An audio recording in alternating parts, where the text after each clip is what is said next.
Welcome to episode 79 of the Eat for Endurance podcast. My name is Claire Shorenstein, and I'm a board-certified sports dietitian and runner based in Santa Cruz, California. I provide virtual nutrition services to athletes of all abilities, and I host this podcast to demonstrate that there is no one-size-fits-all nutrition approach towards health and performance. My guest today is Simon Donato, an endurance athlete, scientist, entrepreneur, and lifelong adventure seeker. We met back in 2015 at a conference, and we hadn't really been in touch much until I saw him at the Canyons Endurance Runs this past spring, which I took as a sign that it was time to get him on the show. If you're not familiar with Simon, he has a really interesting background. After getting his PhD in geology, he founded a company called Adventure Science, where he leads teams of athlete explorers on various scientific expeditions in remote parts of the world.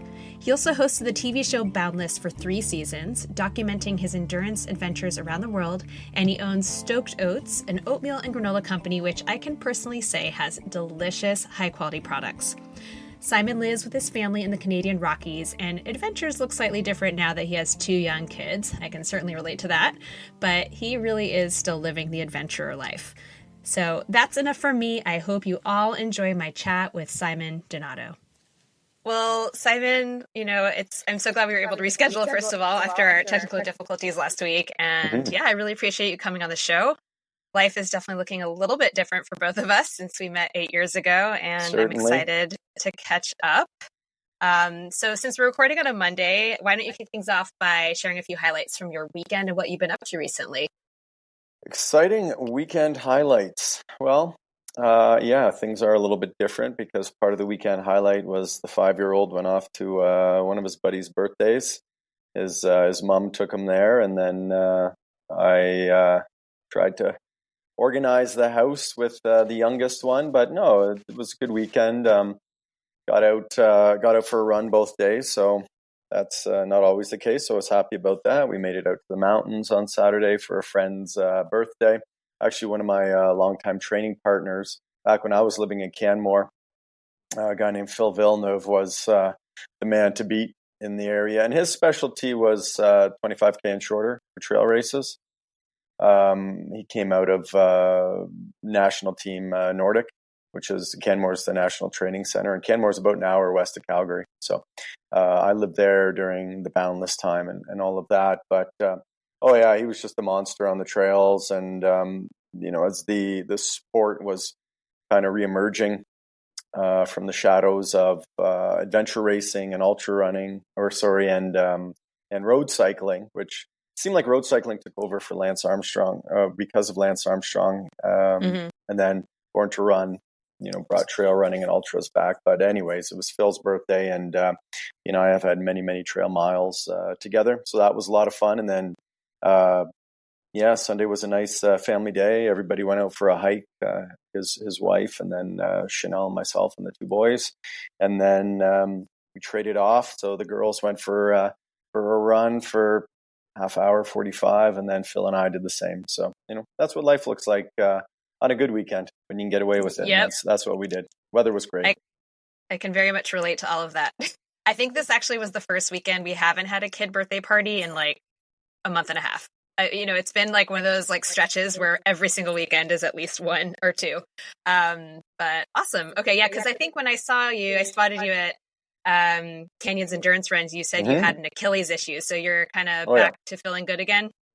Yeah, feeling pretty good, as good as you can feel at 47, I suppose. Yes. With a lot of miles on the body. Not that that's an excuse, but it was strange. I was on a work trip last year around this time, and at the office I usually just wear running shoes of some sort, but I had kind of a polished boot on, and putting in some distance through the airport. I think it just put a lot of pressure on my Achilles and right around the calcaneus, the insertion.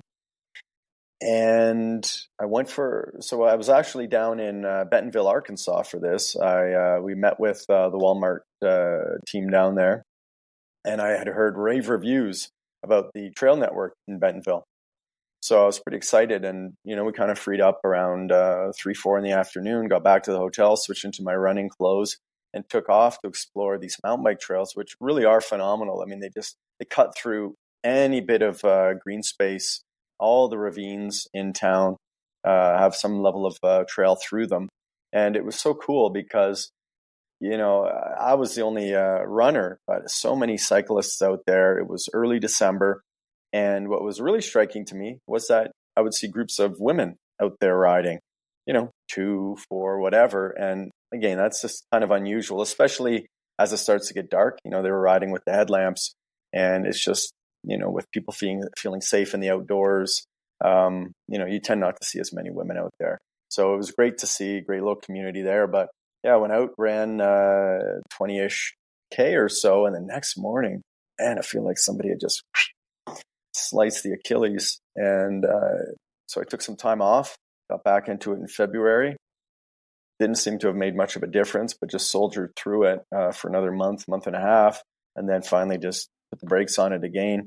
And time off didn't really seem to help. Eventually, I just started scouring the internet for suggestions of what to do with those type of injuries, and it was massage and rolling and Graston type applications. And I just went to town with my massage stick all the way, kind of my soleus, solar foot up through Achilles, calf, soleus, everything else, hamstring, because they're saying, the Achilles is the result of the chain, something being off in the whole chain. So I just kind of hit it, and it improved almost instantly. So I've been running off and on through the summer and ramping up for the fall. Awesome. Are you training for something specifically right now? Not really. Get myself back in shape. I'll be running the California International Marathon. Oh, nice. In a couple of weeks, but we're a sponsor down there. Okay. So, and we should say Stoked Oats. We didn't even mention the name of your company. So you are, of course, a founder of Stoked Oats. You're wearing the hat. No one can see you right now, but Oats, I'm looking at your hat. Yeah, your hat. Yeah. And we'll definitely talk more about your company in a bit. But yeah, that's what we're referring to. And you told me offline that's kind of like your main thing right now is the business. It sounds like. Yeah, it's 98% of my spare time focus when it's not family. So awesome. Yeah. Awesome.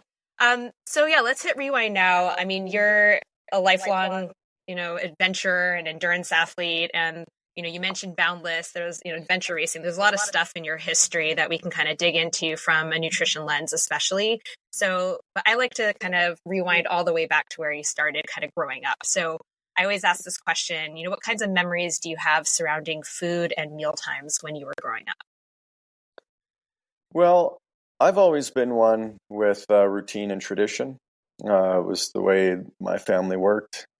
Certain holidays had greater importance than others. Certain days of the week had greater importance than others for meals, but there was always an underlying routine. You sat together for every single meal. That was when you weren't at school. Breakfast you ate together, dinners you ate together, and then on the weekend you'd eat your lunch together, and everybody would sit down.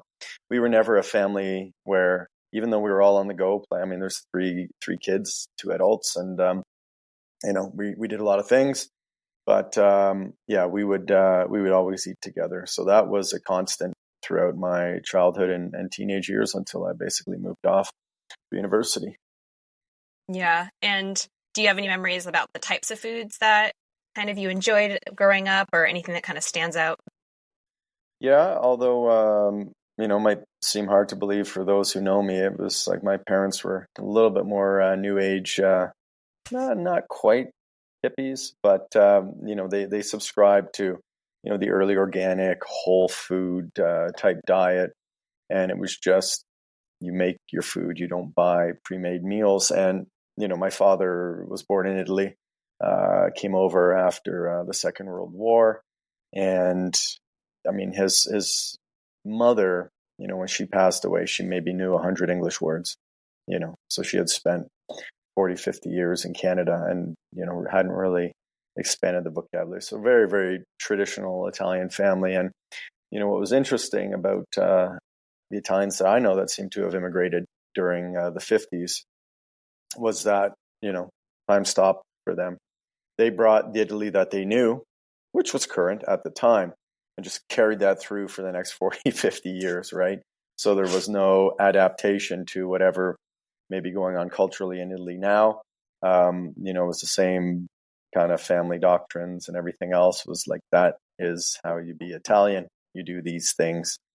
And so anyways, for us, my grandparents bought a small townhome downtown Toronto back in the day. They had a postage stamp of a backyard, probably about the size of the office I'm in right now, but it was filled with vegetables.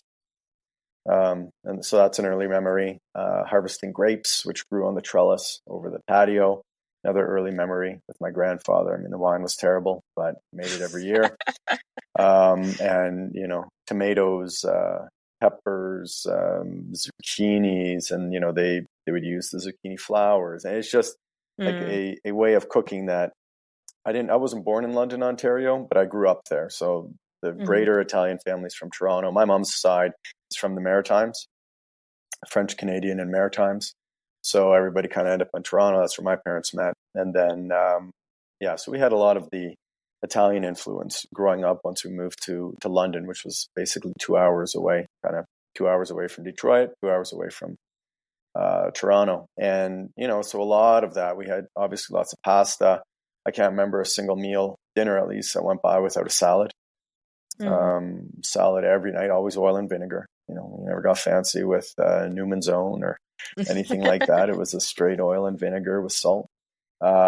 Pizza was every Friday. My dad, who worked during the week, would make pancakes on Saturday morning, crepes on Sunday morning. So, those are the types of memories that I grew up with. I knew anytime we were going to Toronto that we would have pasta better than any restaurant could serve. And, but again, pasta for us, for me at least, was never white sauce. And I know that's not, again, not entirely representative of Italy. We made our pizza a certain way, not flat or thin crust. So, some treats were the deep fried zucchini flowers and things like that. Those are so good. Oh yeah, amazing lasagnas. And again, I grew up with a regular, as I would call it, just kind of white Anglo-Canadian upbringing. Although, in my neighborhood and at the school, I was the ethnic kid because my dad was born in Italy. I mean, yeah, that's funny. Grabbing at straws there, but hey, when there's not a lot of color or diversity back then, it is what it is. But our backyard, we grew vegetables, and the other British descendants who I've become friends with, they had flowers, right? So their gardens were flower gardens, ours were vegetable gardens. So again, on the food side, loved summer. Would go pick wild raspberries because we backed onto a 100-acre ski hill. So most of it was forested.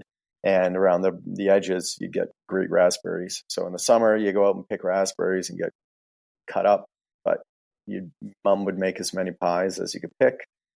And then you're just picking carrots out of the garden, cucumbers out of the garden, eating them raw. And it was just... Sounds amazing. It's that classic, when we were young childhood where supervision was a little more lax, whatever mom could see from the kitchen window. And, that was kind of your range. And there were, we didn't have supervised play dates the same way. But anyways, that's kind of mealtime for us. A lot of sandwiches. We've since moved to a vegetarian diet, but a lot of cold cuts back then, Italian You're sandwiches. vegetarian now? Mostly. Interesting. When Chanel was pregnant with our second Bodhi, she just felt like she wanted a little bit more meat in the diet. So, brought that in earnest. But, when I'm making food for myself now, it's vegetarian. When did that shift happen? 2017, I believe, basically when Boundless wrapped up. Because here's the thing, born in the 70s. Go ahead. No, go. I was just going to say, born in the 70s, I grew up where it's like you want to be athletic, you want to build muscle, you eat muscle. And it was just like, that was the end of the statement there. You didn't have a ton of options. And I still remember being in my mid-teens playing football and hitting the weight room and, hearing about these weight gainers and protein powders and stuff.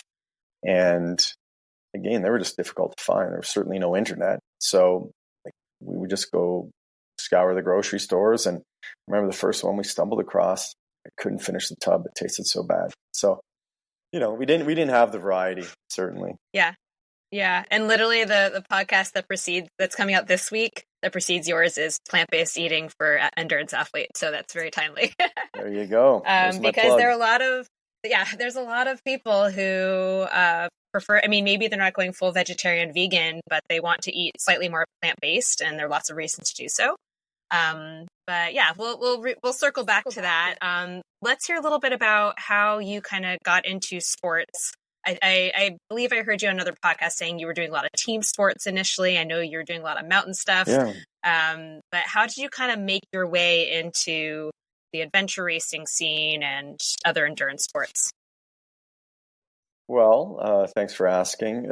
I mean, I've always been active. I mean, when I was 3 or 4 years old, I wandered a mile away from the house, cause for serious panic for my mom.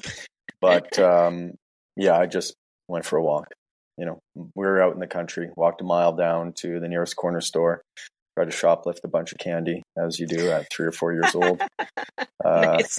Yeah, got denied at every turn, and then started walking home and got picked up by a neighbor. So for me, I think it's been a DNA thing. I've always been active. I was a kid with ants in the pants, and I just enjoyed sports and I enjoyed running, but I didn't enjoy endurance sports. If I was allowed to go to a friend's house, be it a few doors down or a half mile away, I would run there just so I could get there faster, right? So certain aspects of it were more a means to an end, but team sports, I enjoyed the camaraderie, I enjoyed the challenge. So I participated in those from 5 years old, 6 years old, whenever you get enrolled in, up here it's called Timbit Soccer now, based on Tim Hortons sponsorship of the little peewee leagues. But, it's essentially what I grew into. And then it was just always a different way to challenge myself. I enjoyed academia, but, when I was younger, I remember my dad asking me one birthday, just before a birthday, hey, if you had to play an instrument, which instrument would it be? Well, I don't want to play an instrument. Yeah, but if you did, what would it be? Well, guitar. So I get a guitar for the birthday, took lessons for 4 years. Fortunately, my instructor fell ill. Lessons had to stop, packed the guitar up, slid it under the bed, never touched it again. It was like, for me, it was just always about being outside, running around, being active. We had the forest in the backyard. So, you just run around, you chase snakes, you find toads. So it was more of a lifestyle. And I think sports were just a little bit of an organized extension. I got to play it with my friends, make new friends.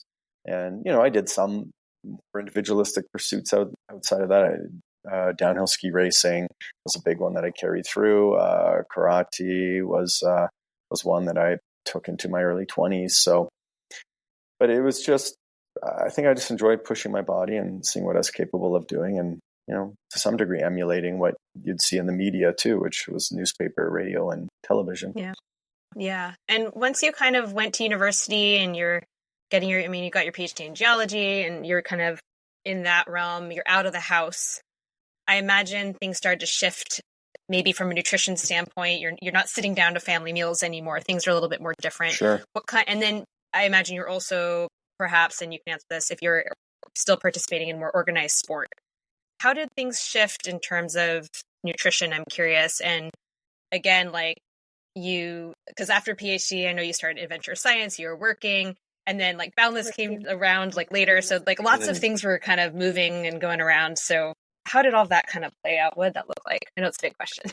Sure. Well, I mean, it all starts as seeds. I think, these were all ideas that I had when I were developing when I was in my teenage years and really honing in on things that I enjoyed doing. I've tried to kind of walk the path where, I get to do things that I enjoy. Waking up each day is an exciting moment because I get to chase down something new that I'm interested in on the day.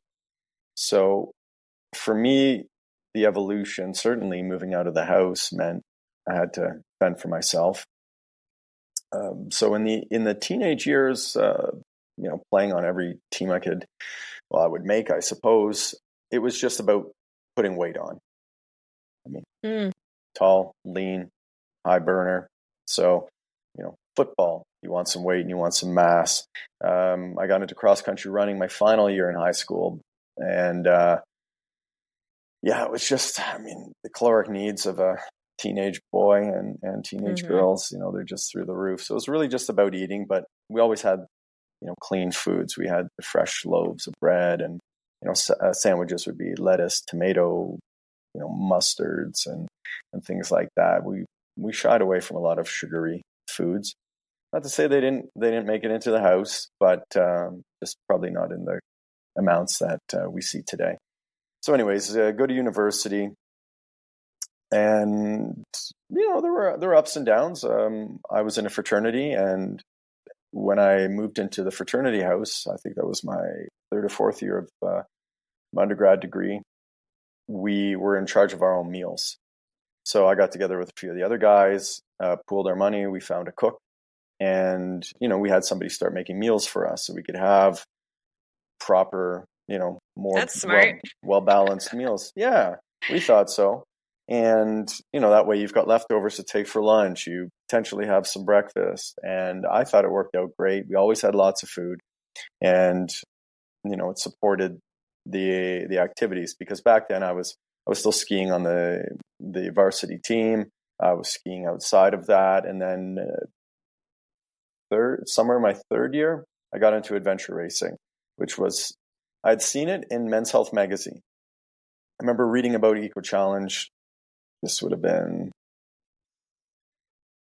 96, 97, and thinking, wow, that just sounds absolutely incredible. I'd love to do that, because again, it was the adventure, and that's, harkens back to the childhood and getting out and exploring and seeing whatever for the first time, which, to a kid is amazing. I hate losing that wonder, right? So that's ultimately where adventure science came from. It's the wonderment of discovery for the first time. Even if 1,000 people have already seen it, it's the first time for you. It's still pretty special.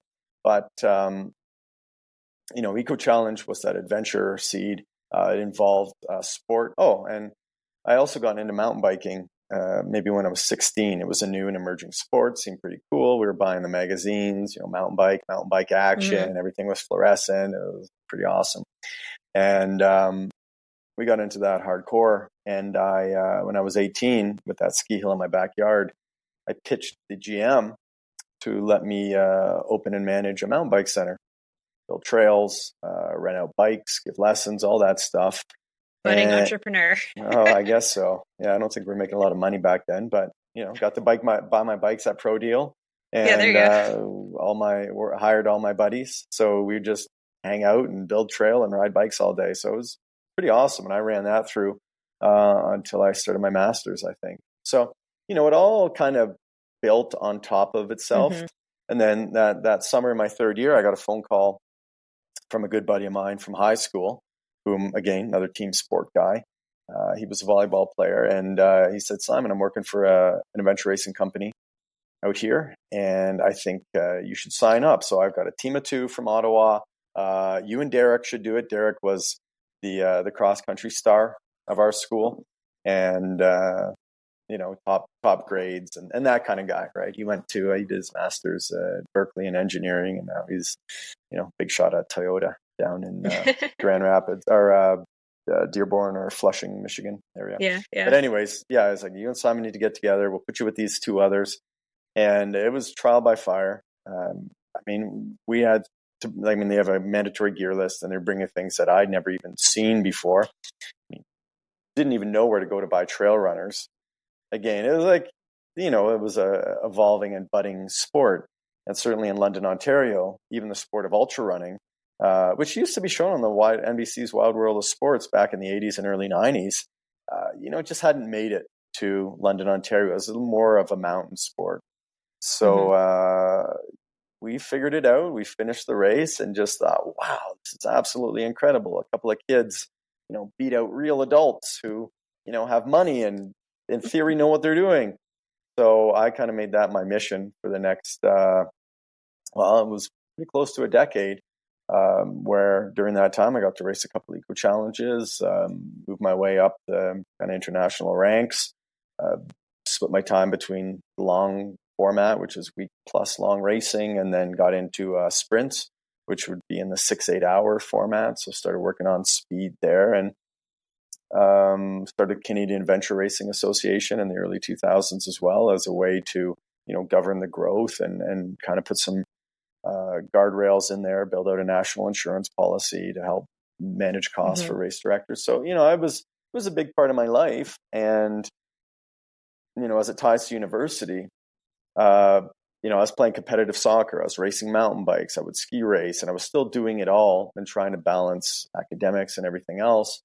But eventually, I'm just a competitive person. When I commit to something, I want to do my best. I may not be the best. I've got a lot of most improved player trophies on there as opposed to MVPs. Some podiums. You've got some wins in there. You're a very talented athlete. Don't be too modest. Thank you. But, it just comes from the love of the game, so to speak, and just trying to improve. And, with adventure racing, my mountain biking was strong because I've been doing it regularly for many years at that point. My paddling was strong, grew up canoeing and camping, so I could paddle reasonably well. My running was terrible, and my feet would just get mashed each race because I didn't have thick calloused foot from putting in the time. So, I started recognizing my deficiencies as I tried to improve as an adventure racing athlete, and identified running as my principal deficiency. So I looked for runners and running groups. And when I started my PhD in Hamilton, which is a little closer to Toronto, I found an awesome group that was made up of orienteers and a few adventure racers that I knew. And I started running with them. And, this might be laughable now, but we would have 3 workouts a week. Tuesday was intervals, Thursday was tempo, Saturday was long run. And the long run would be 2 hours. You'd meet at 7:30, 8:30 in the morning, go out there, be home in time, for lunch. And it probably took me 4 to 6 months of running with them before I had the confidence to join them for a long run. And my first, and I had done Eco Challenge, which is crazy, because you have so much experience as an athlete. That's funny. Oh, these guys, they were good runners though, so I was intimidated. It was great camaraderie, and that's where the team sport thing crosses over. And I say this to a lot of athletes who, I don't like running. I want to do something a little more social. I'm like, there are running clubs that are very, very social. Me and my buddies, all we do is go out there and just insult each other for an hour or 2 hours straight. And it's the best time. And it's so much fun, a lot of laughs and great memories.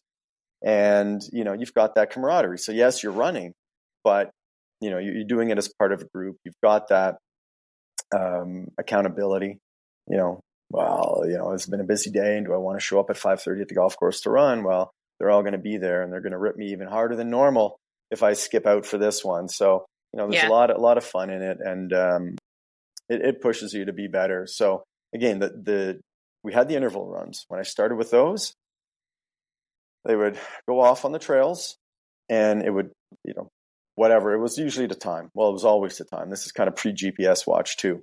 And so, 1 minute on, 1 minute off, 2 minutes on, 1 minute off, 3 minutes on, whatever the workout was. You had Hans was our coach back then, and he's a Swedish guy, and he'd yell, "Ha!" when he was done, when you hit that minute. And I was never anywhere close to them for the first workouts. So I would listen, and, I hear echo through the forest, and they would circle back to me. We'd regroup. So I'd keep slow trotting. They'd trot towards me. We'd regroup for a brief period, and then off we'd go again. And, so these guys were really, really talented runners.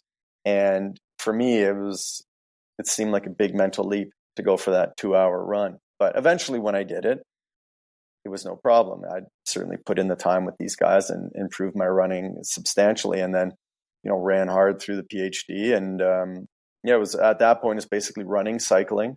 In terms of team sports, I think I was still racing mountain bikes a little bit, doing adventure races in the summer, a lot of road cycling to get base miles. They had great road cycling there. So you're just constantly a multi-sport athlete, in other words, which fits well with I've actually had many adventure racers on the podcast. I've had Nathan Fave, I've had, Travis Macy, Marshall Ulrich. Yeah, I had a lot of amazing Corey Woltering, who was on the recent televised ones. I've had a lot of adventure racers. So, I'm fascinated by adventure racing. I think it's amazing. I could never do it personally, but I want to circle back to the fueling of all of this. So you just kind of laid out this amazing progression of how you went, from your childhood and basically got to that endurance running piece. But even with Boundless though, it wasn't just running. You guys were doing other types of sports, of course, but running Emerge is one of the things that you were doing a lot of, right? But with the fueling, what did that look like in terms of like, especially the performance nutrition piece? So I know you spoke of your cook in college or university. As you kind of got into these competitive sports, I know it's a different time, not as many products were available, but how were you feeling yourself? How did that change as you kind of, got more competitive and you were able to kind of evolve as an athlete? Well, evolve is the key word. You take what you can at the time.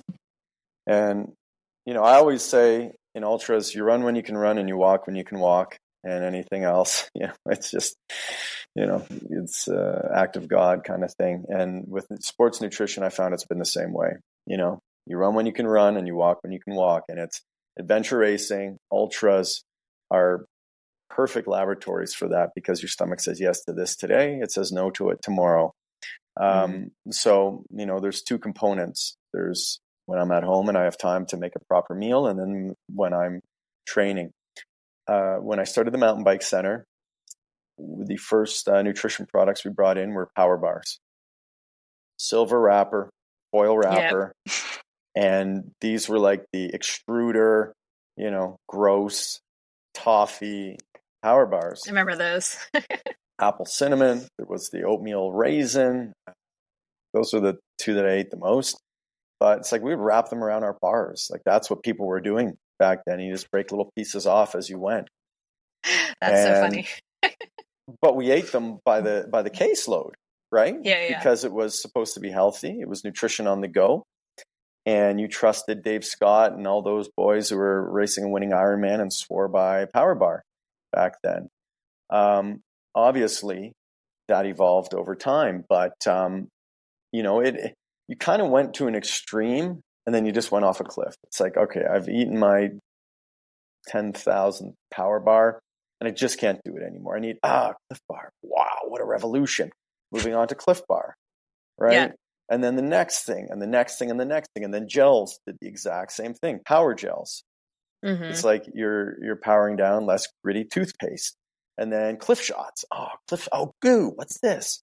Goo blocks. I still remember when the Stroop waffles came out from Stinger, right? So the sports nutrition piece was changing it up always for variety. We never really sweated the sugar because we also looked at sports science, and the body is much more capable of metabolizing sugar back then. This was pre keto trends and everything else. So it's like eat and use sugar during and within an hour of your activities, and you're good to go. So that's kind of the model that we operated under for sports nutrition. For, I would say, events in and around couple hours, 4 hours. At home, tried to carry over what I had done in childhood. Always been a big fan of keeping those traditions alive. I love that Friday or Saturday pizza. I ate a lot of pasta, because again, it was pasta for carb fueling. Oatmeal off and on, but a lot of granola for breakfast, a lot of eggs. And, during Boundless, I had already started Stoked Oats, so I'd eat oatmeal. I would eat a ton of bacon and probably an egg or two during breakfast, because I was essentially a full-time athlete, putting in 20 plus hours a week of mostly endurance training. So I always have enjoyed and done totally fine with a large breakfast. And it doesn't work for everybody, but it worked for me. I enjoyed it, and that's how that went. So I would say the tastes have certainly evolved over time. I remember my very first adventure race. Well, what do you eat on something like this? You can't go online and learn about it. What's nutrition? And nobody knows. Nobody's gone that far, right? Only a handful, in theory, of Canadians have even done an adventure race at that point. And most of them have done an early eco challenge. So it's like they're out there for a week or two, a little different from 36 hours. So somebody said, oh, well, Dave, the guy who's running it, he used to eat gummy bears. So I went out to Walmart and bought a 2.5 pound container of gummy bears or Swedish berries or some garbage like that, and just put that in my backpack. I didn't put it in Ziploc baggies. I didn't do anything. Oh, God. And within the first couple of hours of racing, my backpack tore, because of all this crazy weight I had in the pack. So it's just, evolution. And especially with adventure racing, I learned that you bring salty, you bring sweet, you bring in between. And over, the last 20 plus years, my tastes have gravitated towards more real food. So that's one of the nice things about oatmeal is that I can eat it very, very close to the start of a race. I mean, I'm not going to eat it before a 5K. I don't need to eat anything before a 5K. But before I go out and run an ultra, I have a bowl of oatmeal within an hour. Zero problems at all because the intensity is not there. So, I've always just understood the science to be, well, when you crank the intensity, the blood's not in your stomach so that it sits. If the intensity is low, your body is still able to manage. So, that's basically where we've gone. I've moved to fruits and vegetables in the pack. Again, depends on the race versus just, okay, I'm out there for X number of hours divided by 3 gels per hour equals 25 gels on a day.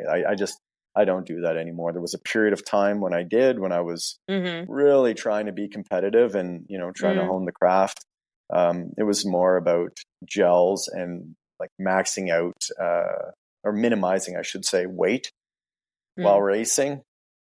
But it's changed a lot. Wait, and so you mentioned, so you're bringing vegetables. In what scenario are you bringing vegetables with you?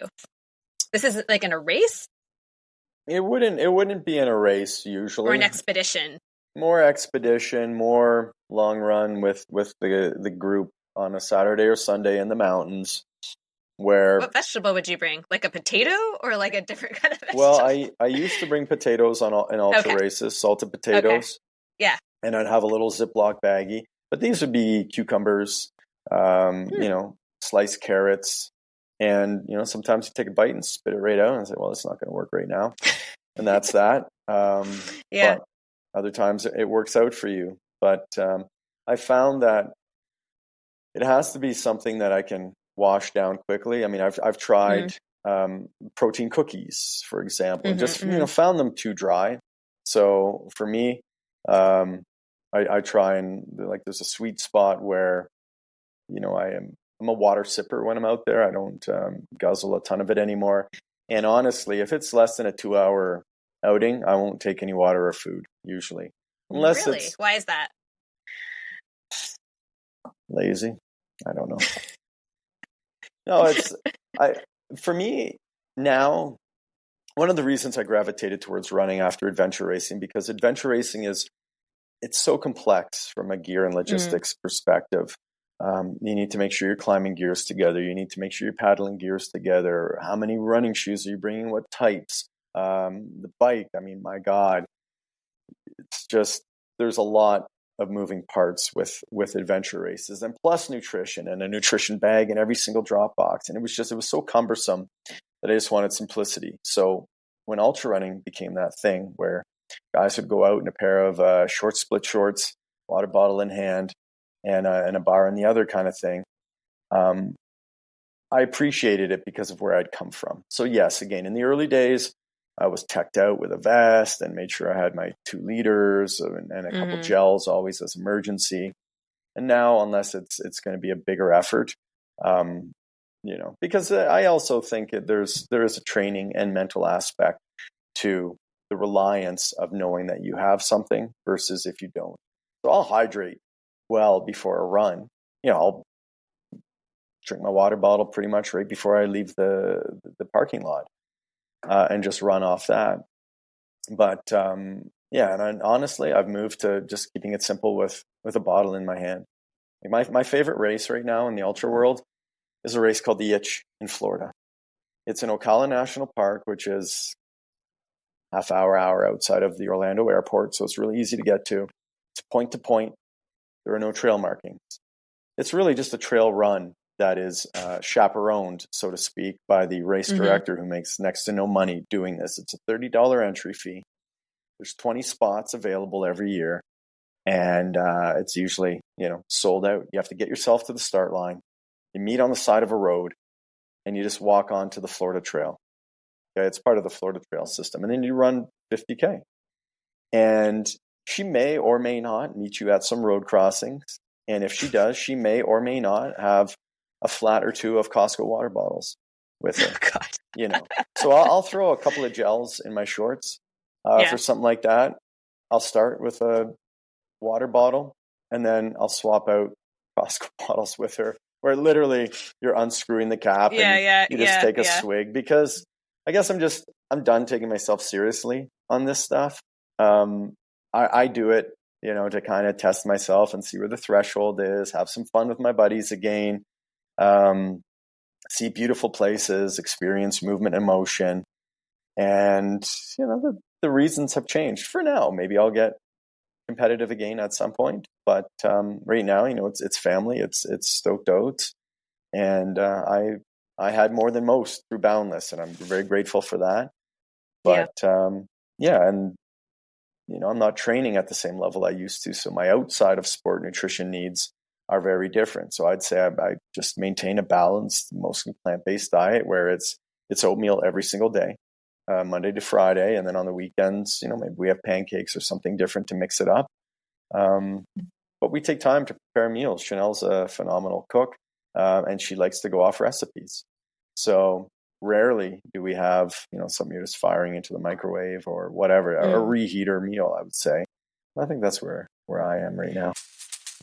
Hello, just a quick break here to share a few announcements. First, I just started to sell my Eat for Endurance branded trucker hats made by Boko Gear. If you are familiar with Boko, they make amazing technical trucker hats, and they are made with high quality fabrics. And I know I'm a little bit biased, but it's really an awesome design.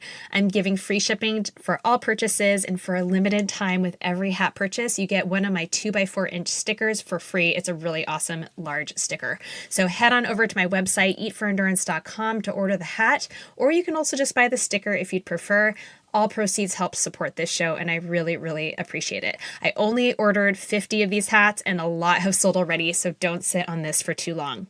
I also want to share something super exciting that's coming out in January. It's a course that I'm finally making after years and years of saying I would. It's called Peak Performance for Endurance Athletes, Your Ultimate Guide to Strategic Fueling. This will be a pre-recorded, self-paced course covering just about everything you want to know about performance nutrition as an endurance athlete, and there will be opportunities for anyone who's interested to purchase a one-off race nutrition strategy session, and this is only available to people who buy this course. I do not sell this normally, and it's also going to be well below my usual one-to-one coaching rate. So if you would like to be notified when this comes out, because this episode is coming out in December, and you want to also snag a 10% subscriber-only discount, visit my website and sign up for my email list.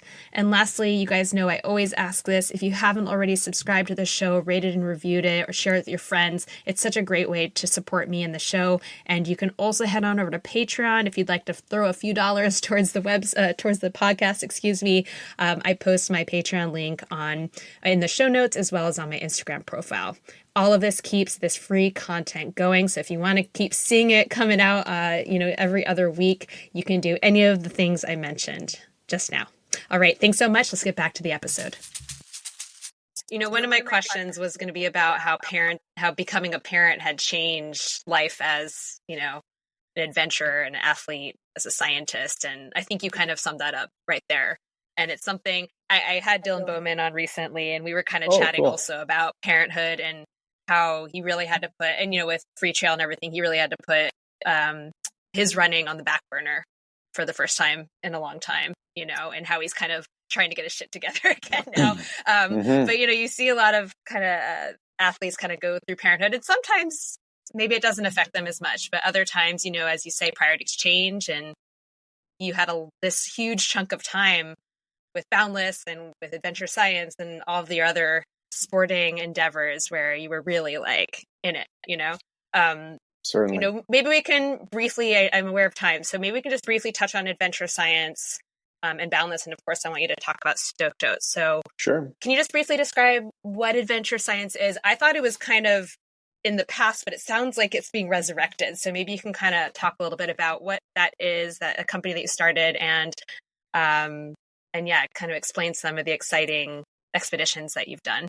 Certainly. So Adventure Science is the passion play. And I like to say it's, it gives purpose to what we do. So, you know, again, to go back into the endurance realm, probably in my mid to late 20s, I just started feeling like my endurance pursuits were really selfish. And why is that? Because I'm putting 2 hours on my road bike every other day kind of thing. I'm running, there was no days off back then. Weekends were big training blocks. So, the girlfriend and, the other people in your lives who you're not doing those sports with, well, they get the slivers of your remaining time. And so, the adventure with a purpose kind of came about through my love of endurance sports and my love of field science. And it was really in recognizing that most field scientists don't have a high level of fitness.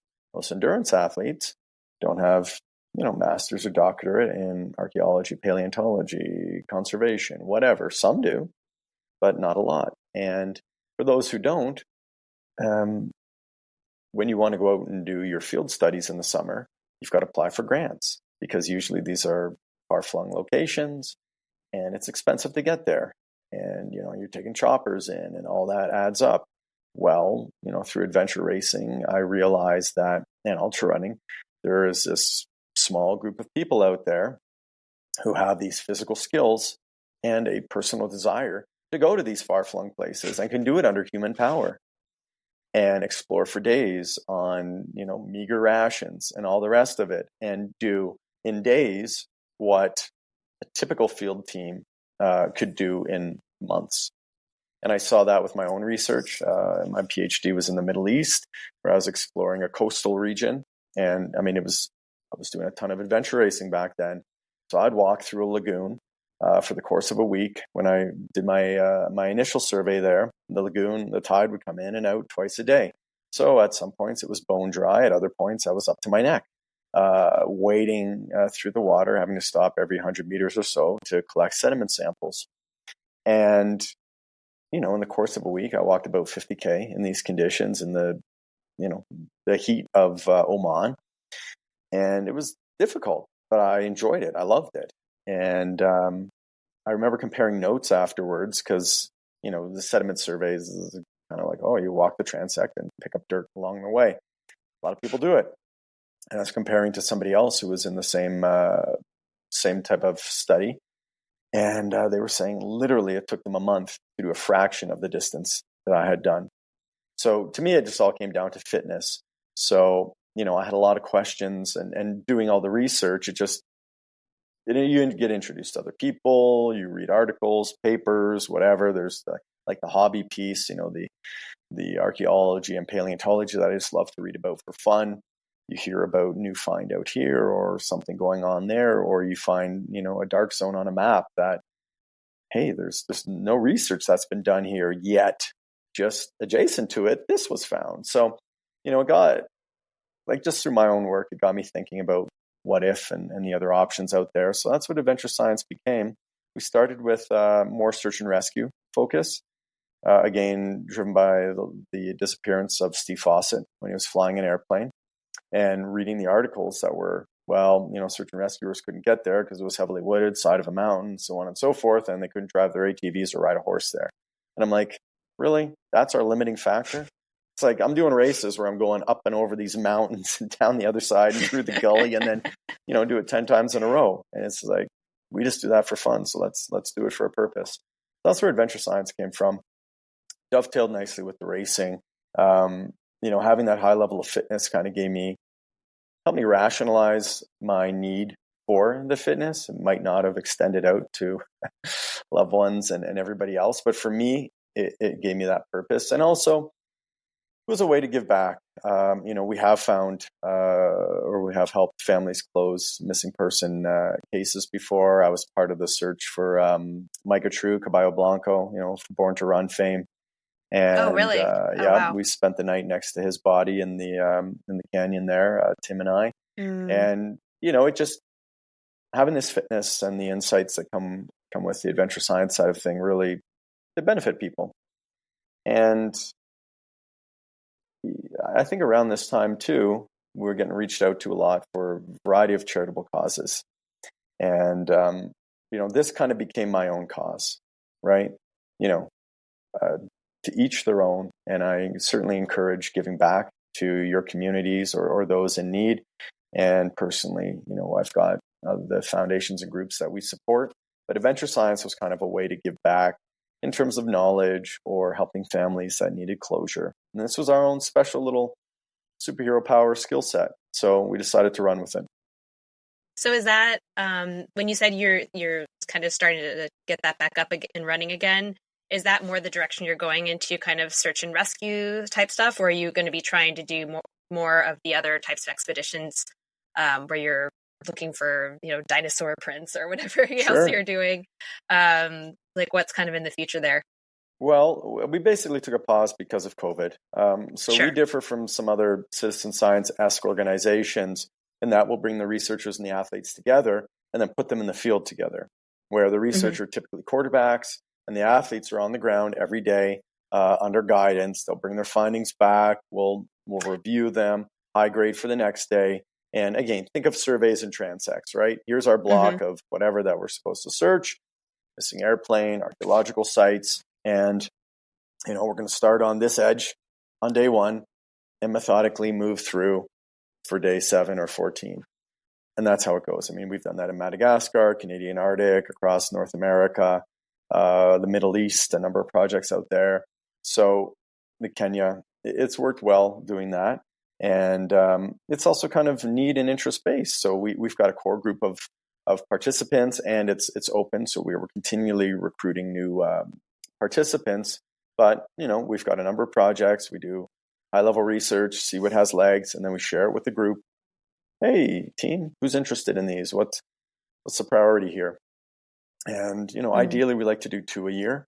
So the searches tend to be North America focused, a little bit more accessible, and more of an in and out, long weekend, week-long project versus some of the international projects, which, can extend a little bit more in time and cost. So we try and balance it out. But, since we've been together with groups of 10 to 20 plus people, just with COVID restrictions, for a few years there, we dialed it back. And then, Bodhi was born last year. So with a 1-year-old, and it's just taking some time to get it back in gear. But it'll be a mix. And we've brought in a friend of mine named Andrew to take over the executive directorship since my time's at a premium now. So a lot of good things coming in the future, and it's exciting. But I don't consider it an either or for me when I'm looking at my racing or doing adventure science projects. But my race is just based on the free time I have right now. I tend to be max distance 50K, and you can do that on a marathoners type training program. Yeah. But of course, when you were doing Boundless, and we'll touch on this really briefly, I know you got to run soon. Sure. You were certainly doing a lot more than 50K. And that was, there's only 3 seasons, but that was, you were really beating up your body, and you were doing all kinds of different events. And many were in extreme conditions, remote places. And so, just kind of bringing it back to the food piece, because I always like to do that, of course. In this specific situation, of course, depending on where you were there kind of key products or foods that you really relied on at this time in that Boundless season of your life, we shall say? Sure. Well, yeah, nutrition became a huge focus. So adventure racing was kind of sloppy. You'd finish a race and you think that you earned 3 Big Macs or whatever, Whopper, and you just didn't even think about it. It was really just calories on the go. But Boundless was a little bit more precise. You were trying to have a top result at each of these races. And, we didn't have a normal endurance athlete schedule where, you sit down in January or December or whatever and say, okay, what do I want to race in the next year? And, this is back again before ultras blew up, and you could get into a race 2 months before, like Leadville, for example. There wasn't a lottery for most of these events, right? So you didn't have that same kind of stress and pressure that you have today, where you need to pick your race 10 years in advance. So, we would compress a season of 8 to 10. It was always 10 episodes, but 8 to 10 races into 3 months, 5 months. And some of those were just back to back to back weeks. And for example, the Charlie Ramsey round in the UK, 100K, brutal mountain running race, fell running. And it was just blowing a gale the whole time there. It was so bad that some of the fell runners that were, basically pacing me just declined to go up the final few peaks with me. They're just like, no, this is our limit. And, so finish that with blown out forearms because I just fell so many times sliding down, like landing on your butt and you put your hand out. And it's just doing this repeatedly on wet grass. Anyways, but leave there. And 2 days later, we were racing a 100-mile paddleboard race in the Netherlands. So, that was kind of the deal we had. And you'd get little breaks in there, but you had to recover from all injuries and everything else. And just, you had to be an iron person. So anyways, nutrition became huge. So we dove into fat more. Both Turbo and myself. He was vegan then. Certainly vegetarian. I think he went vegan, gluten-free. But we went heavy on the fat consumption just from everything we were reading. It was a better long-term caloric source versus carbs. Really tried to shut down sugar intake because everything was about reducing inflammation. So, that became the focus. And then it was looking internally instead of just, okay, I'm putting on my my Normatex or icing. It was, well, what's going on inside the body? And that's where, the increased spotlight on plant-based nutrition started to take over because, we were doing anything we could to kind of triage and get ready for the next event and at least put on a brave face and toe the line with a fighting chance of hopefully finishing. The nutrition became big. I was still always focused on high quality protein intakes, but airplane food. I always would go for the plant-based diet on an airplane.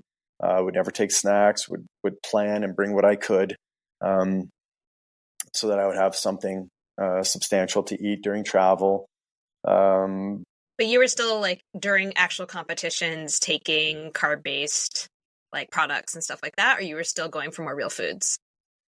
It was a mix. Again, gels were very easy to travel with. I was sponsored by Vega for a number of those seasons, so their products worked well for me. I did a lot of liquid calories. I always found that worked pretty well for me because I've been cramp prone, so I don't know if it's muscle imbalance and weakness or electrolyte imbalances truly. But I had my own little formula of what would get me through most of these races. But certainly, I would try to work in whole foods when I could. Did you feel like the move to a more fat-based everyday diet and lower sugar made a difference? Did that kind of accomplish what you were hoping for without kind of hurting performance? I think so. I think there's a lot of psychology in there as well. It's still a controversial topic, and especially, with the research that's out there supporting that still carbohydrates are incredibly important as a part of the day. So I'm just curious to hear kind of your own personal experience on it. I think it was the if you believe it, you achieve it mentality for me. And, I was never a full keto disciple, but I recognized that, fat is an excellent calorie source. Most of the races I run are not at or near threshold. So therefore, I have a better opportunity to burn fat than I would racing 10Ks, marathons, half marathons. So I just thought it made sense to try and train my body, which was one of the reasons I started doing those fasting 2 hours. And it's just now it's habitual. Yep. But again, I would start the day with a massive bowl of oatmeal. And in my reading, I think the first book I read too was Phil Maffetone's book, which, was kind of an early advocate for more fat-based diet.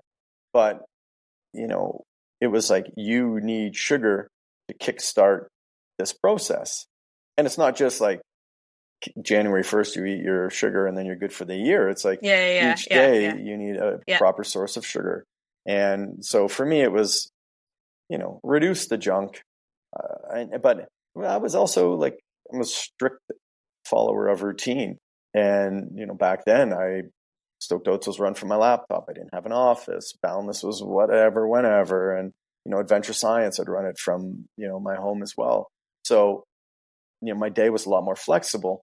But at the end of each day, whatever that end was, I would crack a beer. And I did that.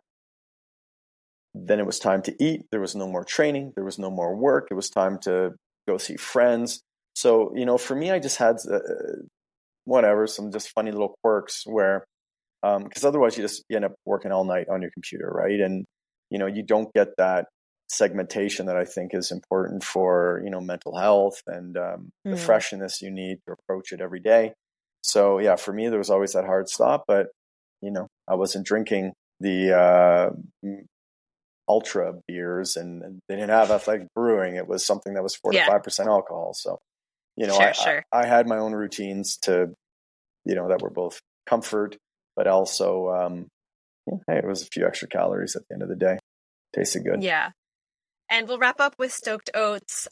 So you founded this company quite a while ago, and what made you choose oats? Was it just your love of oats, or of all the things that you could have? I'm curious, kind of what led you to start this. I mean, I will say I've sampled all of your products. You were kind enough to send me samples. Absolutely, like everyone in my family gobbled them up. They were amazing. Well, amazing. Especially the kids. That's what's important. Yeah. And an adult will choke it down because it's like, wow, this is good for me. But the kids, they're like, no, take this off my plate. No, it's delicious. It's delicious. But yeah, I'm curious kind of what led you to start an oat company. Right. Yeah, I get that question a lot. And, frankly, it's part of the sales pitch now, just because it's really just an honest, simple story. I wrapped up my schooling in 2008. And got offered two jobs. I had the opportunity to join the Toronto Fire Department, which one of my best buddies is on. Told me it was a great job. But, I've been training to be a geologist for many, many years. And then I got an offer from ExxonMobil to be a petroleum geologist. Paid a lot more. And I thought, well, give me a chance to use what I've been learning in school all these years. So I took the job as a geologist. I moved west to Calgary. And Calgary, which I had been to the city, but didn't recognize that they have just a phenomenal pedestrian and cycling pathway system through most of the city, but in particular along the river. So you can get from, the edge of town, downtown, as fast as you can ride your bike or run. There are no lights, there are no road crossings. Once you get down to the river, it's just a straight line. We used to call it the commuter 500. It would get intense some days. It was elbows up for sure.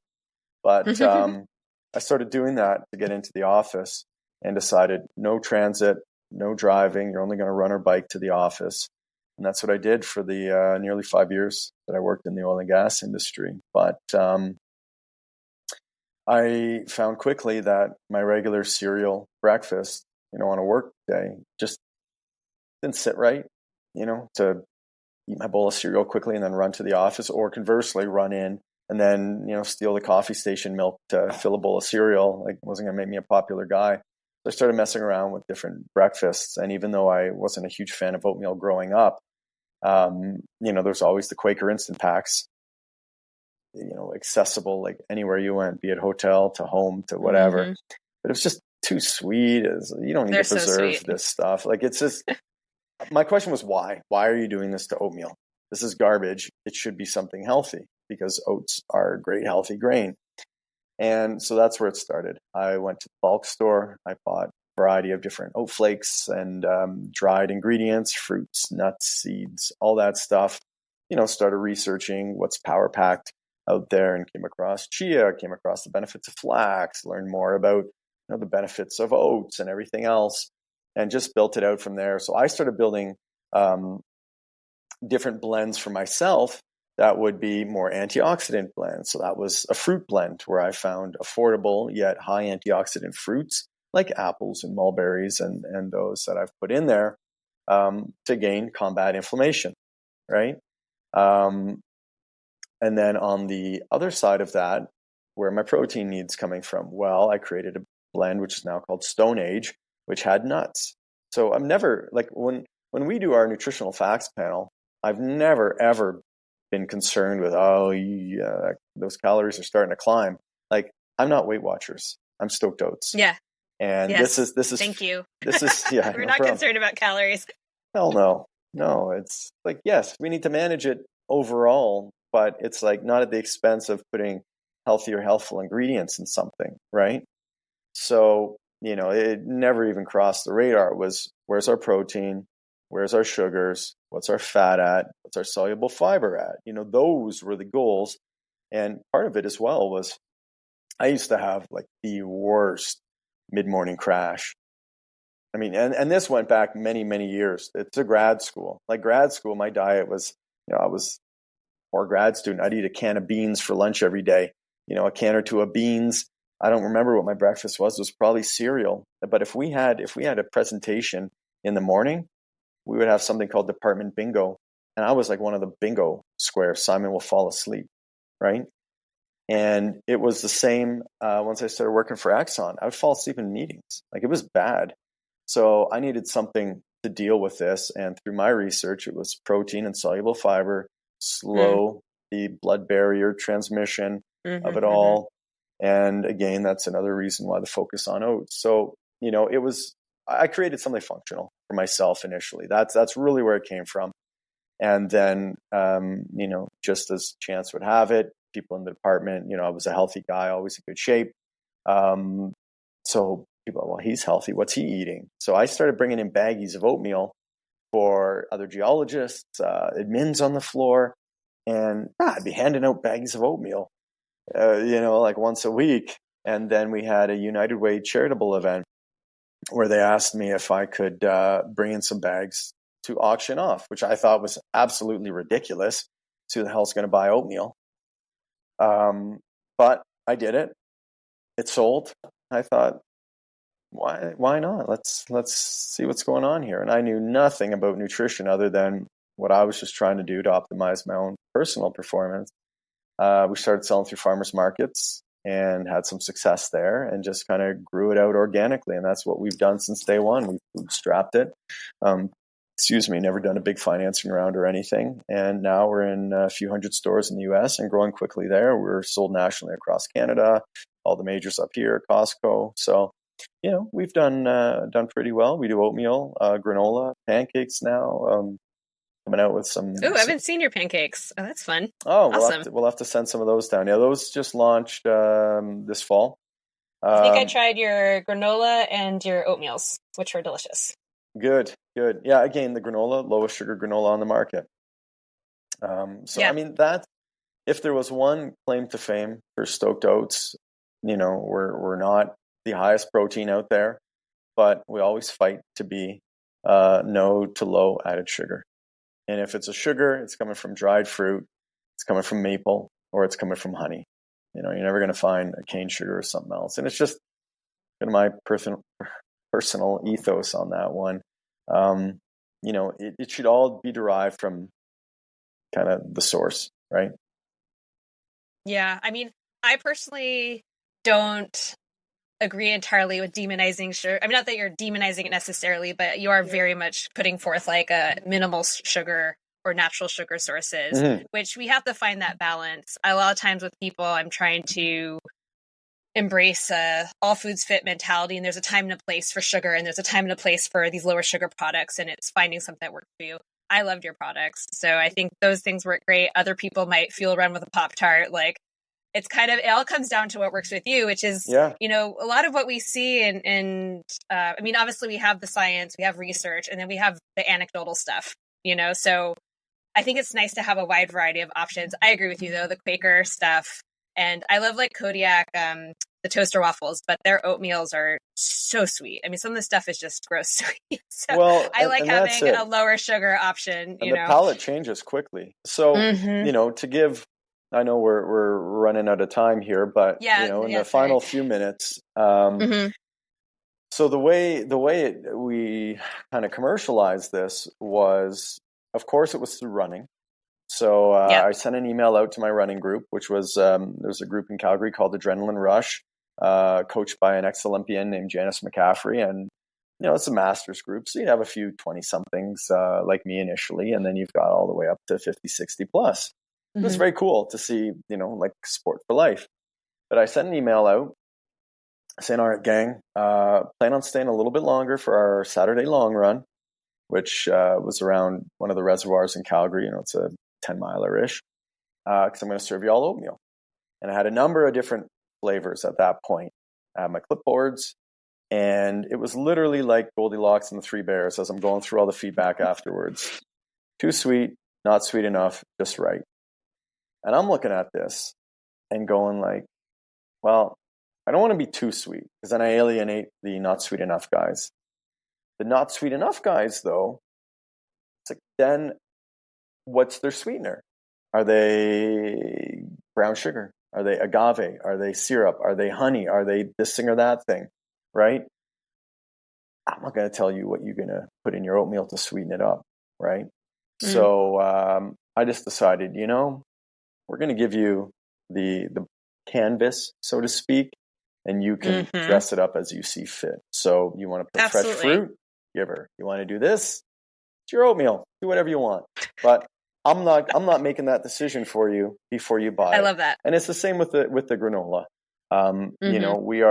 We are so fundamentally low in our sweetener, which is only the honey or the syrup, which is a binding agent. So when you buy granola, you buy a really clumpy, clustered granola, which, hey, if you love that and that's the texture that you want, just know that you have more syrup. So therefore your sugar is going to be higher. Like that's your glue. If you buy a loose granola like what we make, you have less syrup, less glue to hold it all together. So, just, again, it's a preference thing. But I like that because it gives you flexibility so if I'm having like yogurt and I put some your granola on there, maybe I'm putting banana slices on there, which is very sweet. And maybe I don't really want honey, but then other times I'm putting a tart, like a berry that isn't very sweet, and I want a little honey on top, or maybe I'm craving something sweeter or need more carbs before a longer. And so it's nice to have some flexibility because, as you said, you can always turn it into something, which I do like. 100%. And when we go to events, we're already in planning stages. Well, we're at the California International Marathon in a couple of weeks. I'll be drawing our Western States tickets for the lottery for this coming year. But nice. when we're at these events, like we do it up. We serve it with not Cool Whip, but we serve it with like a whipped cream of some sort. Usually a cocoa or coconut based whip. Yeah, but that's sweet. We always have syrup and sugar and things like that available for people to dress it up. Because again, we're not going to tell you how to do it. We're going to give you the healthy template to start from. And with so many of our customers, usually the gateway into our oatmeal has been through in Canada, we call it Buck and A. In the US, we call it Buck Yeah, because, well, my wife Chanel's from Florida. When I was first explaining this to her many years ago, I said, it's called Buck and A. And she's like, Buck and A? Yeah, Buck and A. I don't get it. Exactly. See, in Canada, you say A. Like, what are you talking about? You say A lot. And when she read it, it was, what's bucking? Ugh. And it's like, okay, well, we got a problem here. So now it's Buck Yeah. And, it's a play on our Western Canadian roots and the Calgary Stampede and Broncos and all that stuff. And also it's just fun to say because it's similar to some other word. But anywho, that's got apple, mulberry, blackcurrant, cinnamon in it. And it's Chanel likes to describe it as, the apple pie of oatmeal.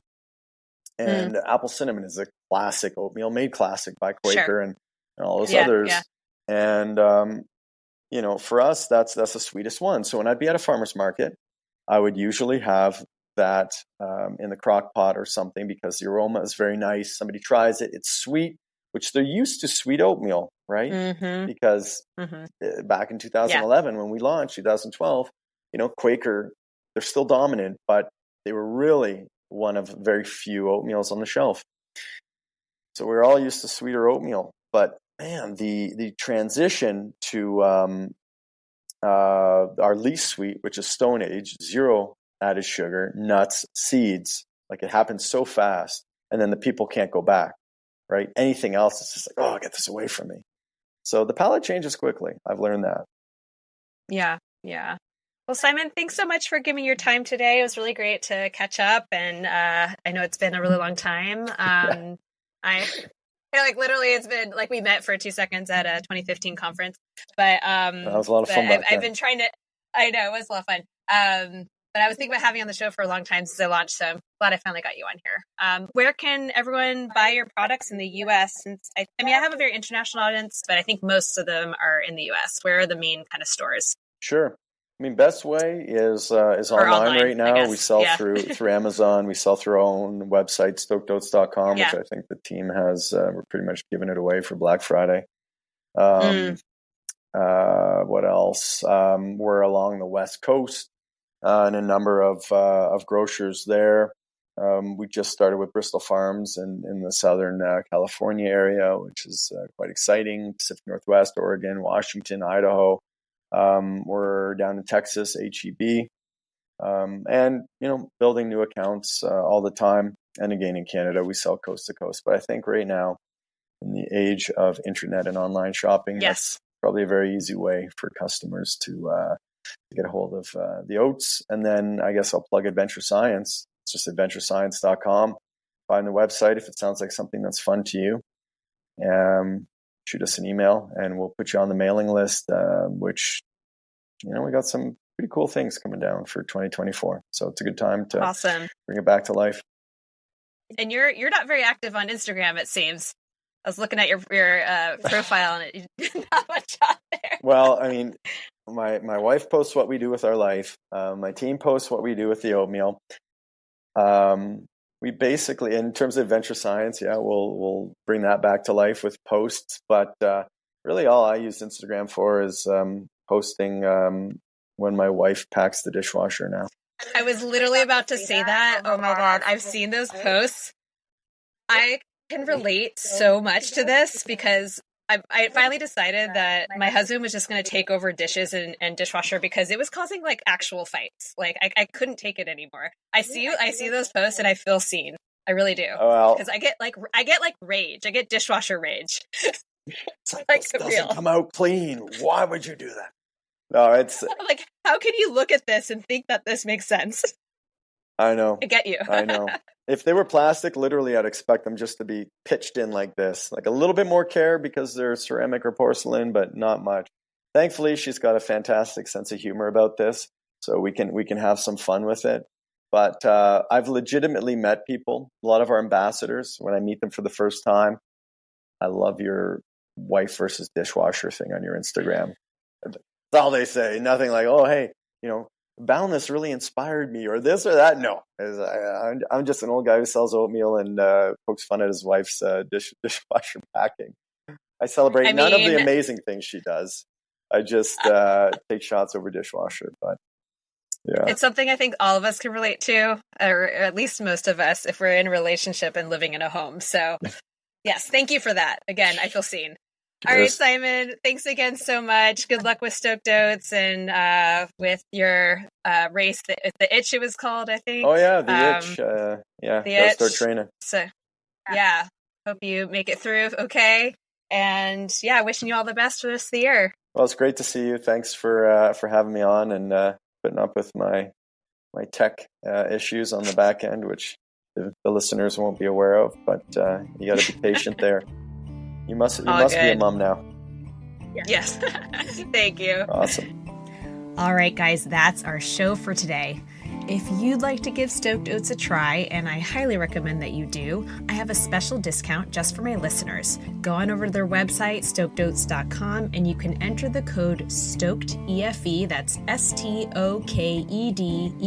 that stands for Eat for Endurance, of course, and that will get you 15% off your purchase. And because I always want to be fully transparent, Stoked Oats is not a sponsor of this episode, but they did provide me with free products to sample, and this code is an affiliate link. So by using it, you're throwing a few bucks my way, and that will go towards supporting this show. A couple more announcements before we wrap up this episode. I am looking for more podcast guests to come on the show for next year's content. So if you're a recreational athlete and you'd like to share your story, or if you have requests for other athletes or other nutrition topics, I would love to hear from you. Also, if you're enjoying my podcast, you want to keep these episodes coming, you can support me by subscribing to my show, sharing it with others, and rating and reviewing it wherever you listen. And by the way, I do have a a YouTube channel set up that's kind of new, and I haven't really spoken much about it. But if you prefer to watch your shows, it is still just audio, but if you want to watch it, head on over to my YouTube page. And lastly, please visit the shop on my website, and you can check out my merch and subscribe to my email list to be notified and to get special discounts when my upcoming course is released. And I also just, literally today, sent out my first newsletter. It's gonna be a monthly newsletter, really packed with great nutrition content. So head on over to my website and put your email in if you'd like to be subscribed. All right, guys, thank you so much, and see you all next time.